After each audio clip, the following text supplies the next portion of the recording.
le maître des clés.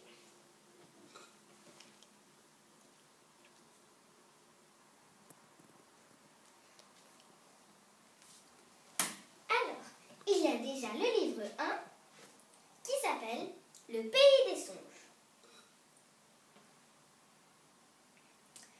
Voici son résumé. Le pays des songes, Benoît Grelot. Un lutin espiègle et fanfaron, un parchemin mangeur de papier, un ogre un peu idiot, un cyclope, un oiseau pilote, une elfe endormie, une vilaine sorcière, un roy et le livre d'Artaban qui a disparu. Comment Hugues a-t-il fait pour se retrouver plongé dans un monde où vivent d'aussi étranges créatures qui, toutes, attendent beaucoup de lui? Quelqu'un peut me dire où on est? Donc voilà, cela est le tome 1. Il y a à présent le tome 2. L'or des lutins.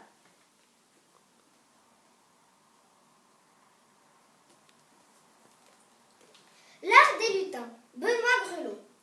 Les créatures merveilleuses du pays des songes ont confié à Hugues une mission de la plus haute importance.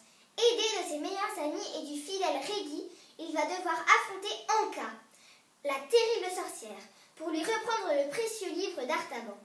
Une quête fabuleuse commence au cœur du territoire des lutins. Bienvenue dans les mondes imaginaires, mes amis. Donc ça, c'était le tome 2.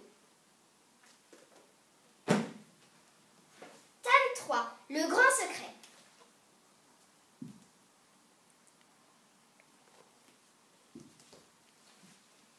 Le grand secret, Benoît Grelot.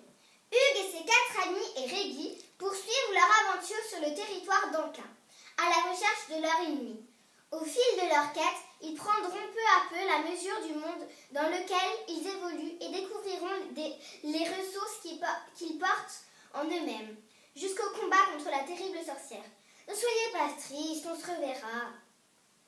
Donc, c'est le livre 3. Livre 4, La Terre des Elfes.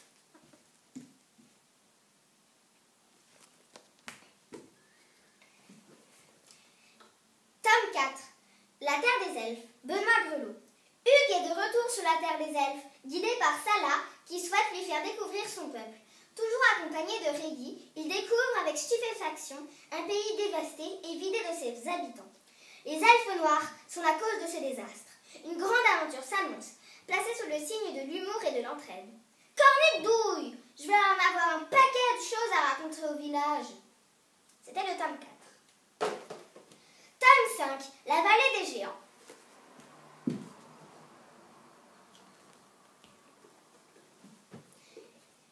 Tome 5, La vallée des géants, Benoît Grelot. Dans les mondes imaginaires, Régis a disparu. Hugues se lance à sa recherche accompagné de Salah. Le lutin a été vu pour la dernière fois alors qu'il récoltait du miel dans les oreilles d'un géant. Et si Régis avait été englouti dans le conduit auditif de cette immense créature? Pour en avoir le cœur net, Hugues ne voit qu'une solution, emprunter le même chemin. Les géants, on rentre dans leurs oreilles comme si c'était des grottes. C'est pour te dire la taille des bestiaux. Et voilà, c'était toute la série du Maître des Clés. J'espère que ces résumés vous ont plu. Au revoir!